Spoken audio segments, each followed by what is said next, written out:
জানিস শহর কলকাতায়। আজ তোমাগরে আমার জীবনের এমন একটা অধ্যায়ের কথা কইব যা আমার মাথা থাইকা আজও মুছতে পারে নাই। আমারে তো এখন ৩২-এর কোঠায় ধরা যায়, কিন্তু যেই সময়ের কথা কইতেছি তখন আমি কেবল ১৭তে পা দিছি। একটা ছোকরা, যার চোখে ছিল হাজার স্বপ্ন আর অদম্য কৌতূহল। গল্পের শুরুটা হয়েছিল আমার শেফালি মামের ঘেরা। কি দারুণ সুন্দরী ছিল সে! মায়াবী মুখ, টানা টানা চোখ আর ঠোঁটের কোণে এগা থাকত এক মিষ্টি হাসি। সেই হাসিতে এমন এক জাদু ছিল যা নিমিষে মন ভালো কইরা দিত। বিপ্লব মামার সাথে মামির বিয়েটা ছিল ভালোবাসার। মামা কাজের লাগা শহরের বাইরে থাকত, কিন্তু যখনই ফিরত তাগর সুখের সংসারে যেন আনন্দের ঢল নামত। আমি তখন ক্লাস 11-এ পড়ি। পড়াশোনার লাগা প্রায়ই মামার বাড়িতে গিয়া থাকতাম। শেফালি মামা আমারে নিজের ছোট ভাইয়ের মতো আদর করত। তার হাতের রান্না, তার মিষ্টি শাসন সবকিছুতেই ছিল একরাশ আন্তরিকতা।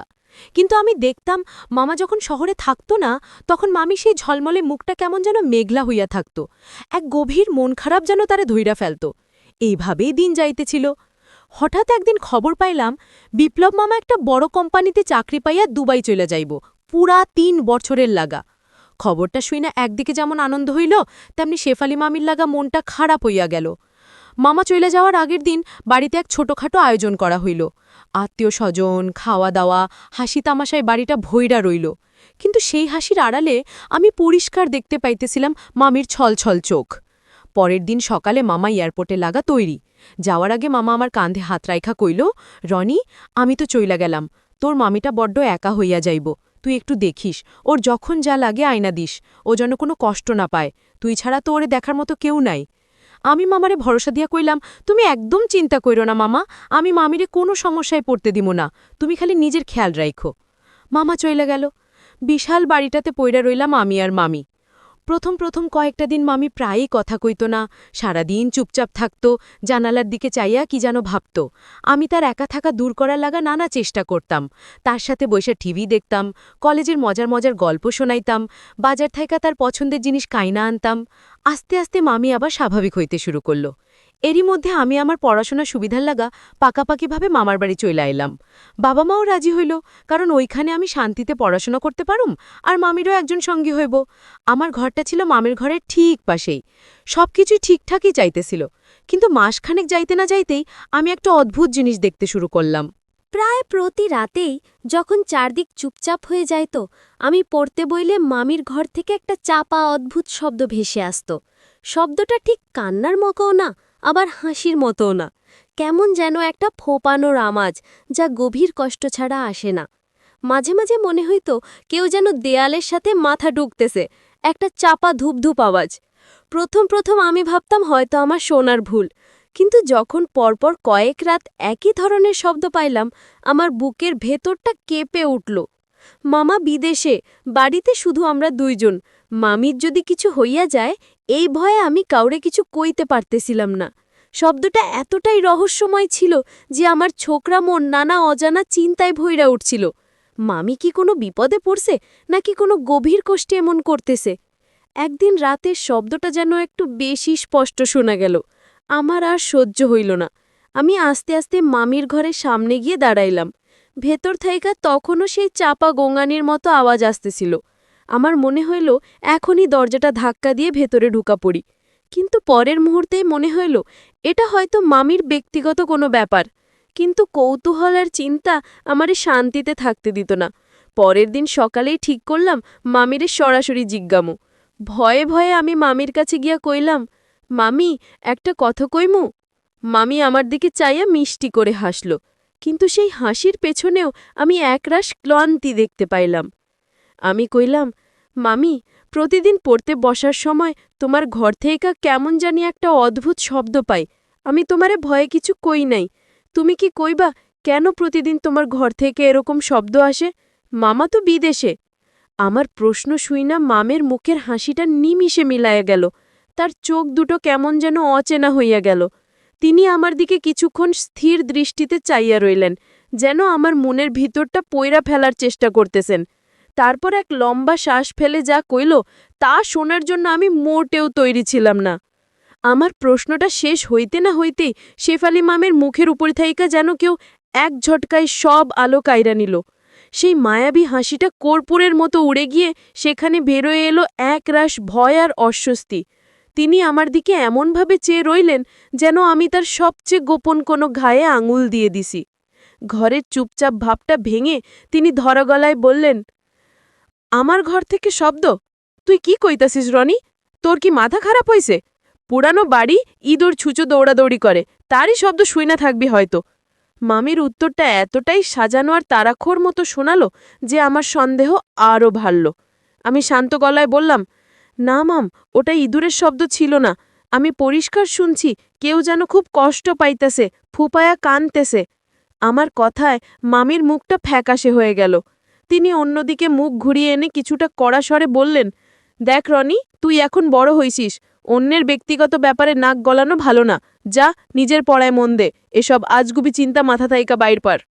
মামির এই রুক্ষ আচরণ আমার বুকে এসে লাগল। আমি তো তার ভালোর লাইগাই চিন্তা করতেছিলাম। অভিমানে আমার গলা ভারী হয়ে উঠল। আমি বললাম, মামা যাওয়ার আগে আমার উপর তোমার সব দায়িত্ব দিয়ে গেছে। তোমার যদি কোনো বিপদ হয় আমি মামারে কি জবাব দিমো? আমি শুধু তোমার নিরাপত্তা লইলে চিন্তিত, আর কিছু না।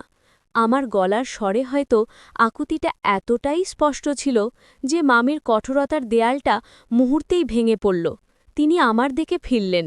এবার তার চোখে রাগ ছিল না, ছিল একরাশ অসহায়ত্ব আর গভীর মন খারাপ। তিনি একটা লম্বা শ্বাস ছেড়ে বললেন, ভাগিনা, এমন কিছু কষ্ট আছে যা কাউরে কইলে বোঝানো যায় না। কিছু যন্ত্রণা থাকে যা একা একা সইতেই হয়। তুই এসব বুঝবি না, আরও বড় হ, তারপর হয়তো বুঝবি। আমি বললাম, না মাম, আমার কাছে পরিষ্কার মনে হয় তোমার ঘর থেকেই ওই অদ্ভুত শব্দগুলো আসে, আর সেই রহস্যটা জানা আমার খুব দরকার, কারণ আমি তোমার কোনো ক্ষতি হইতে দিতে পারি না। মাম আর কোনো উত্তর দিল না, শুধু ম্লান হয়ে নিজের কাজে মন দিল। এরপর কয়েকটা দিন সব চুপচাপ। আমি আর ওই কথা তুলি নাই, কিন্তু আমার কান সারাক্ষণ সজাগ থাকত।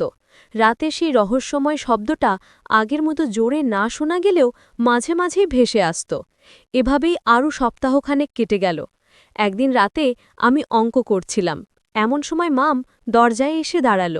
আমি মুখ তুলে অবাক হয়ে গেলাম। মাম পরেছে গাঢ় নীল রঙের একটা শাড়ি, চোখে হালকা কাজল, কপালে ছোট্ট টিপ, আর খোলা চুলে বেলি ফুলের মালা। আবঝা আলোয় তাকে স্বপ্নপুরীর পরীর মতো লাগছিল। আমি মুগ্ধ হয়ে বললাম, মামি, তোমারে আজ খুব লাগতেছে, কই যাইতাছ নাকি? মাম দরজায় হেলান দিয়ে একটা মন খারাপের হাসি দিয়ে বলল, জামু আর কই ভাগিনা, এই চার দেওয়ালি তো এখন আমার জগৎ, কোথাও যাওয়ার নাই, কেউ দেখারও নাই। তবুও মাঝে মাঝে মন চায়, তাই একটু সাজি, নিজের মন চারে সান্ত্বনা দেই। মামির গলার স্বরে এমন এক গভীর শূন্যতা ছিল যা আমার ছোকরা মনকেও নাড়া দিয়ে দিল। আমি বললাম, কে কই দেখার কেউ নাই, আমি তো আছি, সত্যি কইতাছি। মাম্মি, যদি মামা আজ তোমারে দেখত, তাইলে হয়তো দ্বিতীয়বার তোমার প্রেমে পইরা যাইত। আমার কথা শুনে মামি খিলখিল করে হেসে উঠল। বহু দিন পর তার এমন প্রাণখোলা হাসি শুনলাম। তিনি আমার কাছে এসে বললেন, তুই খুব দুষ্ট হয়েছিস রনি, অনেক কথা শিখে গেছিস। একটু থেমে আমার চোখের দিকে সরাসরি তাকিয়ে তিনি জিজ্ঞেস করলেন, আচ্ছা ভাগিনা, একটা কথা কত, এই যে আমি এত সুন্দর করে সাজলাম, এর বদলে তুই আমারে কিছু দিবি না রানী? আমি অবাক হয়ে বললাম, আমি তোমারে কি দেবো মাম্মি, আমার তো কিচ্ছুই নাই। মাম্মি আমার আরও কাছে এগিয়ে এলো, তার চোখ দুটো চিকচিক করছিল। তিনি ফিসফিস করে বললেন, তোর কাছে যা আছে তা আর কারো কাছে নাই। তুই আমারে একটু সঙ্গ দিতে পারবি না রনি? আমার খুব একা লাগে রনি, ভীষণ একা। মাম্মির গলার স্বরে যে আকুতি ঝরে পড়ছিল তাতে আমার ভেতরটা দুমড়ে মুচড়ে গেল। সেই রাতে আমি প্রথম বুঝতে পারলাম, আমার মামি বাইরে থেকে যতটা শক্ত, ভেতর থেকে ঠিক ততটাই একা আর ভঙ্গুর। তার এই সাজগোজ, এই হাসি, সবকিছুই হয়তো তার ভেতরের বিশাল শূন্যতাকে ঢাকার একটা মরিয়া চেষ্টা।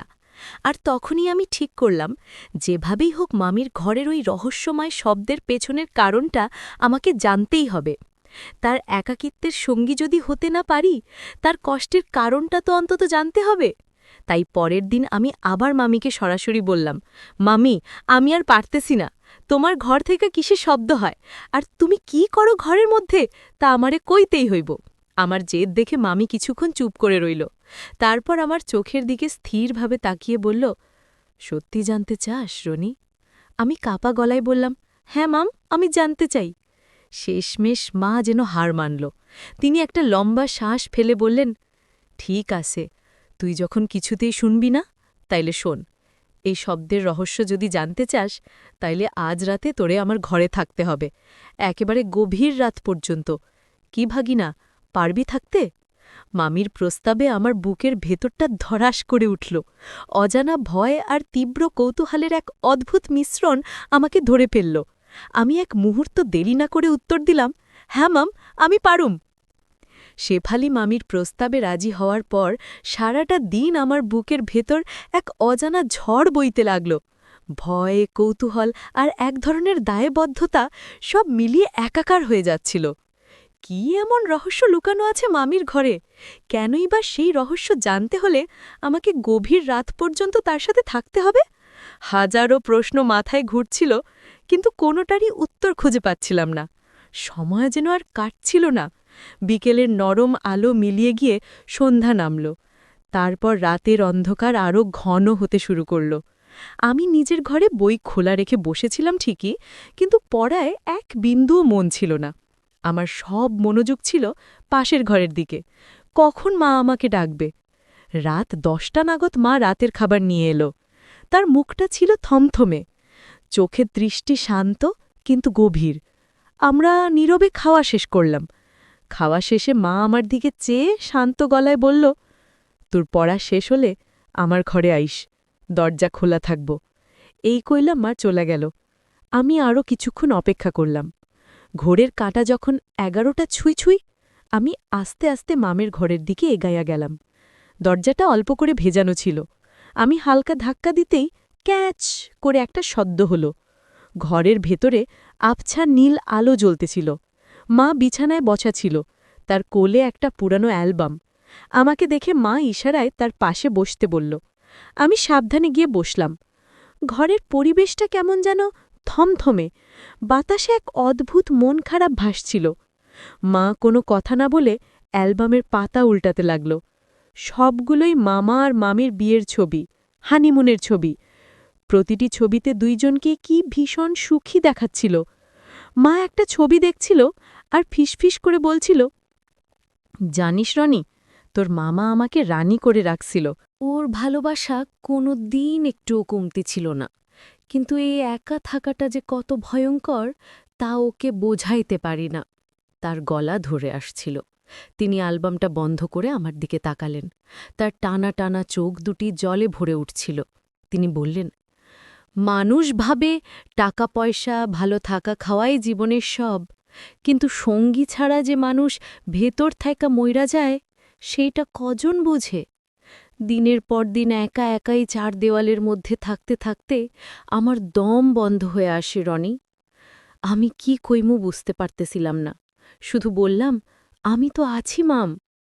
মাম হাসি মুখে নয়, হইসা বলল, তুই আসিস জানি, কিন্তু দাতেও কি সব শূন্যতা পূরণ হয় রে? তুই তো আইসিস অন্য কারণে। এই বলে বিছানা থেকে উঠে ঘরের কোণে রাখা একটা বড় কাঠের সিন্দুকের দিকে এগোল। পুরনো দিনের নকশা করা ভারী সিন্দুকটা দেখেই বোঝা যাচ্ছিল ওটা অনেক কালের পুরনো। মাম চাবি দিয়ে সিন্দুকটা খুলতেই একটা পুরানো গন্ধ বের হয়ে এলো। ভেতরটা নানা টুকিটাকি জিনিসে ভরা।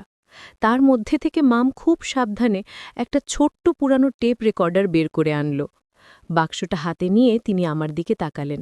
তার চোখ মুখে ফুটে উঠল এক অদ্ভুত দ্বিধা আর যন্ত্রণা। তিনি কাঁপা গলায় বললেন, যেই শব্দ তুই রোজ রাতে শুনিস, তার উৎস হচ্ছে এই বাক্সটা। আমি অবাক হয়ে বাক্সটার দিকে তাকালাম। একটা সাধারণ বাক্স থেকে কেমনে এমন রহস্যময় শব্দ আসতে পারে? মাম বাক্সটা আমার হাতে দিয়ে বলল, খোল। আমি কাঁপা হাতে বাক্সটা খুললাম। ভেতরে মখমলের ওপর রাখা ছিল একটা ছোট্ট পুরানো টেপ রেকর্ডার আর কয়েকটা ক্যাসেট। আমি অবাক হয়ে মামির দিকে তাকালাম। মাম চোখের জল মুছতে মুছতে বলল, তোর মামা যখন প্রথমবার কাজের লেগা বাইরে গেছিল, তখন এই রেকর্ডারটা আমাকে দিয়া গেছিল। কইছিল, যখন আমার কথা খুব মনে পড়বে, তখন এটাতে আমার গলার আওয়াজ রেকর্ড কইরা শুনবা। মনে হইব আমি তোমার পাশেই আসি। প্রথম প্রথম আমরা দুইজনই খুব মজা কইরা এটা ব্যবহার করতাম। ও ফোন করলে আমি ওর কথা রেকর্ড কইরা রাখতাম, ওর গান, ওর কবিতা আবৃত্তি সব। আবার আমিও আমার মনের কথা রেকর্ড কইরা ওকে পাঠাইতাম। একটু থামিয়া তিনি আবার বললেন, কিন্তু এখন এখন পরিস্থিতি বদলাইছে। তোর মামা এখন অনেক ব্যস্ত, আগের মতো আর সময় দিতে পারে না। আর আমি এই একা থাকাটা আর সহ্য করতে পারি না। তাই যখন বুকের ভেতরটা কষ্টে ফাইটা চৌচির হয়ে যায়, তখন এই রেকর্ডারটা চালাই। আমি তখনও বুঝতে পারছিলাম না, তাহলে সেই অদ্ভুত কান্নার মতো শব্দটা কিসের? মাম আমার মনের কথা বুঝতেই যেন বলল, শুধু তোর মামার গলার আওয়াজ না রনি, এই ক্যাসেটগুলোতে আমার কান্নাও রেকর্ড করা আছে। যখন আমার খুব কষ্ট হয়, যখন মনে হয় এই পৃথিবীতে আমার কষ্টের কথা শোনার মতো কেউ নাই, তখন আমি নিজের কান্না, নিজের আর্তনাদ রেকর্ড করি। তারপর গভীর রাতে একা একা সেই রেকর্ড করা কান্নাগুলো শুনি। শুনতে শুনতে মনে হয় আমার কষ্টের ভাগ নেওয়ার লাইগা আরেকজন আমি আমার পাশেই বসা কাঁদতেছে। তাই একা থাকাটা যেন একটু কমে। মামির কথাগুলো যেন আমার মাথায় হাতুড়ির মতো আঘাত করল। তাইলে এটাই সেই রহস্যময় শব্দের উৎস, কোনো ভূতপ্রেত বা অজানা বিপদ না। এটা ছিল এক গভীর একাকিত্বে ডুবে থাকা একজন মরিয়া মানুষের নিজের সাথে নিজের কথাবার্তা, নিজের কান্নার সাথে নিজের সহমর্মিতা। নিজের রেকর্ড করা কান্না শুনে কেউ সান্ত্বনা খোঁজে, এটা আমার কল্পনারও বাইরে ছিল। আমি মামের মুখের দিকে তাকালাম, তার গাল বেয়ে অঝরে জল গড়াচ্ছিল। সেই মুহূর্তে মনে হলো পৃথিবীর সবচেয়ে অসহায় মানুষটা আমার সামনে বসে আছে। আমি আর নিজেকে সামলাতে পারলাম না, তার কষ্টটা যেন আমার বুকেও এসে বিঁধল। মাম ফুপাইয়া উঠল, তুই হয়তো ভাবতেছিস আমি পাগল হয়ে গেছি, তাই না রনি? কিন্তু বিশ্বাস কর, এই উপায়টা ছাড়া আমার আর কোনো রাস্তা ছিল না। এই শব্দগুলাই আমার রাতের সঙ্গী, এই কান্নাগুলাই আমার বেঁচে থাকার সান্ত্বনা। তার কথা শুনে আমার সব জগৎ যেন ওলট পালট হয়ে গেল। আমি ভাবতেই পারছিলাম না যে মামকে আমি সারাদিন হাসি খুশি দেখি, তার ভেতরে এত গভীর একটা ক্ষত লুকানো আছে। সেই রাতে, সেই বন্ধ দরজার ওপারে আমি শুধু একটা রহস্যের সমাধান পাইনি, পেয়েছি একা থাকার এক ভয়ঙ্কর রূপের পরিচয়। শেফালি মামের কথাগুলো আমার কচি মনের ওপর এক গভীর ঝাঁপ ফেলে গেল। নিজের রেকর্ড করা কান্না শুনে একা থাকা দূর করার এমন করুণ উপায় থাকতে পারে, তা ছিল আমার ভাবনারও বাইরে। সেই মুহূর্তে মনে হলো আমি যেন হঠাৎ করে অনেক বড় হয়ে গেছি। মামের ভেতরের শূন্যতাটা আমি যেন নিজের চোখে দেখতে পাচ্ছিলাম। তার প্রতি আমার মনে যে সামান্য কৌতূহল বা সন্দেহ ছিল, তার মুহূর্তে ধুয়ে মুছে গিয়ে সেইখানে জন্ম নিল গভীর সহানুভূতি আর শ্রদ্ধা। আমি মামের দিকে তাকালাম, তিনি তখনও ফুপাইয়া ফুপাইয়া কাঁদছিলেন। তার কাঁপা শরীরটা দেখে মনে হচ্ছিল এখনই হয়তো ভেঙে পড়বে। আমি কি করব বুঝতে পারছিলাম না। কোনো সান্ত্বনার ভাষাই আমার জানা ছিল না, যা তার এই গভীর ক্ষতটাকে একটুও সারাতে পারে। আমি খুব আস্তে করে তার হাতটা ধরলাম। আমার স্পর্শ পেয়ে মাম চমকে আমার দিকে তাকালো। তার ছলছলে চোখে ছিল রাজ্যের বিস্ময়। আমি নরম গলায় বললাম, মাম, তুমি পাগল না, তুমি শুধু খুব একা, খুব। আমি আগে বুঝতে পারি নাই, আমাকে মাপ কইরা দিও। আমার কথায় মামের কান্না যেন আরও বেড়ে গেল। তিনি এবার আর নিজেকে সামলাতে পারলেন না, আমার কাঁধে মাথা রেখে শিশুর মতো কাঁদতে লাগলেন। আমি চুপ করে তার মাথায় হাত বুলিয়ে দিতে লাগলাম। সেই রাতে কোনো কথা নয়, শুধু নীরব উপস্থিতি দিয়েই আমি তার কষ্টের সঙ্গী হওয়ার চেষ্টা করেছিলাম। অনেকক্ষণ পর মামের কান্না একটু থামল। তিনি আমার কাঁধ থেকে মাথা তুলে ভেজা চোখে তাকিয়ে বললেন, আজ আমার ভেতরের এত বড় একটা বোঝা নেমে গেল রনি। এই কথাটা আমি কাউরে কইতে পারতেছিলাম না। সবাই ভাবত আমার কিসের অভাব, কিন্তু মনের অভাবটা যে কত বড় তা কে বুঝবে? আমি তার হাতটা আরও শক্ত করে ধরে বললাম, আমি বুঝুম্মা, আজ থাইকা তুমি আর একা না। যখনই তোমার কষ্ট হবে, যখনই একা লাগবে, তুমি আর ওই রেকর্ডারের কাছে যাইবা না, তুমি আমার কাছে আইবা। তোমার যদি কাঁদতে ইচ্ছা করে, আমার সামনে কানবা। আমি হয়তো তোমার কষ্ট কমাইতে পারমু না, কিন্তু তোমার কষ্টের ভাগ নিতে তো পারমু। আমার কথা শুনে মামের মুখে এক চিলতে ম্লান হাসি ফুটলে উঠল। তিনি আমার মাথায় হাত রেখে বললেন, তুই এত তাড়াতাড়ি এত বড় হইয়া গেলি কেমনে রে ভাগিনা? সেই রাতের পর থাইকা আমাগো মামা ভাগ্নের সম্পর্কটা যেন এক নতুন মাত্রা পাইল। আমি আর শুধু তার ভাগ্নে ছিলাম না, হয়ে উঠছিলাম তার সবচেয়ে কাছের বন্ধু, তার মনের কথা শোনার একমাত্র মানুষ। আমি আমার পড়াশোনার রুটিন বদলাইলাম। দিনের একটা নির্দিষ্ট সময় আমি মামার সাথে কাটাইতাম। কখনো ছাদে গিয়া তার সাথে গাছপালার যত্ন নিতাম, কখনো রান্নাঘরে গিয়া তার সাথে গল্প করতে করতে রান্নার কাজে সাহায্য করতাম। আবার কখনো পুরানো দিনের বাংলা সিনেমা চালাইয়া দুজনে একসাথে বইসে দেখতাম আর হাসতাম। আমি দেখলাম মামাও আস্তে আস্তে বদলাইতেছে। তার মুখের সে মেঘলা ভাবটা কাইটা গিয়া এক ধরনের স্নিগ্ধতা ফিরাইতেছে। রাতের বেলা তার ঘর থাইকা আর কোনো রহস্যময় শব্দ আসত না। তার বদলে মাঝে মাঝে ভেসে আসত গুনগুন কইরা গান গাওয়ার সুর অথবা টিভির হালকা আওয়াজ। একদিন বিকালে আমরা ছাদে বইসা চা খাইতেছিলাম। মামি হঠাৎ কইয়া উঠল, জানিস রনি, তোর মামা আজ ফোন করছিল। অনেক দিন পর ওরে সাথে মন খুইলা কথা কইলাম। ওরে কইলাম, আমি এখানে একা ঠিকই, কিন্তু একদম একা না। ও আমার ভাগ্নেটা আমার খুব খেয়াল রাখে। এই কথা কইতে গিয়া তার গলাটা খুশিতে চিকচিক কইরা উঠল। আমি দেখলাম মামির সেই পুরানো মায়াবী হাসিটা আবার ঘিরে এসেছে। কয়েক মাস পর একদিন ঘর গুছাইতে গিয়া আমি সেই পুরানো কাঠের সিন্দুকটার দিকে তাকাইলাম। কৌতূহল বশত আমি মামিরে জিগাইলাম, মামি, ওই টেপ রেকর্ডারটার কি হইল? মামা আমার দিকে চাইয়া হাসল। তারপর সিন্দুকটা খুইলা সেই ছোট্ট বাক্সটা বাইর কইরা আনল। তিনি বাক্সটা খুইলা রেকর্ডারটা হাতে নিল। তারপর একটা নতুন ফাঁকা ক্যাসেট বাইর কইরা সেটার ভেতরে ঢুকাইল। আমি অবাক হইয়া কইলাম, কি করবা ওটা দিয়া? মামা রেকর্ড বাটনে চাপ দিয়া মাইক্রোফোনটা মুখের কাছে লইয়া হাসি মুখে কইল, হ্যালো বিপ্লব, শুনতেছ? আমি শেফালি। আজ আমাগো ছাদের গাছে প্রথম বেলি ফুটেইছে। কি সুন্দর গন্ধ। আর রনি আজ পরীক্ষায় খুব ভালো ফল করছে। আমরা আজ একসাথে বইসা তোমার পছন্দের পায়েস রান্না করছি। তুমি ফিরে আইলে তোমারেও খাওয়ামু। আমরা এখানে খুব ভালো আছি, খুব। তার গলার স্বরে কোনো কান্না ছিল না, ছিল একরাশ ভালোবাসা আর নতুন কইরা বেঁচে থাকার আনন্দ। তিনি আর তার নিজের কান্না রেকর্ড করতেছিলেন না, রেকর্ড করতেছিলেন জীবনের ছোট ছোট আনন্দের মুহূর্তগুলা তার প্রিয় মানুষটার লাইগা। বন্ধুরা, এই ছিল আমার জীবনের সেই অধ্যায়ের গল্প।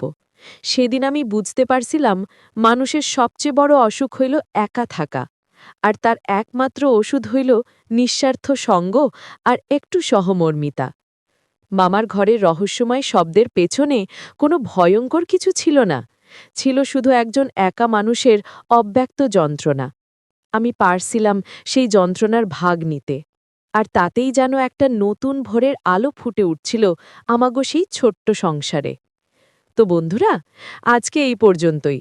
গল্পটা যদি তোমাগো ভালো লাইগা থাকে তাইলে অবশ্যই একটা লাইক দিয়া আমাগো SMAGK চ্যানেলটা সাবস্ক্রাইব কইরা থাকবা। দেখা হইব পরের ভিডিওতে নতুন কোনো কাহিনী লইয়া। সেই পর্যন্ত সবাই সুস্থ থাইকো।